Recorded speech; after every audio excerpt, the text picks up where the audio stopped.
So இந்த வீடியோவில் நம்ம எஸ்ப்ரெஸ்ஸோ பற்றி தான் பார்க்க போகிறோம். ஸோ ரெகுலராக நம்ம வந்து 3 டைப்பாக பார்ப்போம். Exterior, engine, interior and under chassis பார்ப்போம். ஸோ எக்ஸ்டீரியரில் உங்களுக்கு அந்தளவுக்கு உங்களுக்கே தெரியும் குவாலிட்டி எப்படி இருக்குன்னு, build quality. So tyre regular use தான், ஈகோ ட்ராக் அந்த பிராண்டை தான் கொடுத்துருக்காங்க. ஸோ வேனட் அந்தளவுக்கு வெயிட் இல்லை. இன்ஜின்னு சேம் நேச்சுரல் ஆஸ்பெக்ட் நம்ம பார்த்த இன்ஜின் தான் இருக்குது. ஸோ சர்வீஸ் மட்டும் தான் நான் சொல்கிறேன்.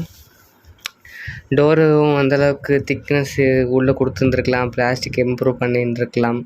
ஸ்பேஸ் கண்டிப்பாக நல்லாவே கொடுத்துருக்காங்க. ஸோ ஷார்ட்டாக இருந்தாலும் சரி, இல்லை நீங்கள் எல்லாம் ஹைட்டாக இருந்தாலும் சரி, கம்ஃபர்டபுளாக இருக்கும் வண்டி ஓட்டுறதுக்கு. உங்களுக்கு கட் ரோட்லேயே இருந்தாலும் நல்லாயிருக்கும். பிகினர்ஸ்க்கு சூப்பரான காரு.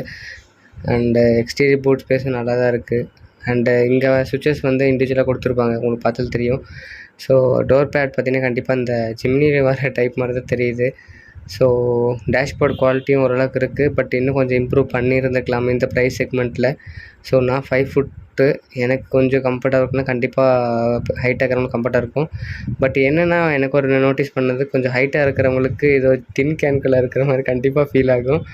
ஸோ அண்டர் சேஸை பொறுத்த வரைக்கும் ஃப்ரண்ட் வீல் டிரைவில் நம்மளுக்கு என்ன இன்ஜின் என்ன டைப்பில் கொடுத்துருக்காங்களோ சேம் அதே லோ பீம் கனெக்ஷனில் தான் மற்ற எல்லா சஸ்பென்ஷன் பார்ட்ஸு, கூலிங் சிஸ்டம் எல்லாமே கனெக்ட் பண்ணியிருக்காங்க. ஸோ பெரிய சேஞ்சஸ் இல்லை அண்டர் சேஸை பொறுத்த வரைக்கும். ஸோ ஓவராலாக ஒரு பிகினருக்கு இந்த காரு நான் ப்ரிஃபர் பண்ணுவேன். அப்புறம் ரேட்டிங் பொறுத்த வரைக்கும் கேட்டிங்கன்னா ஓகே தான் வண்டி. தேங்க்யூ.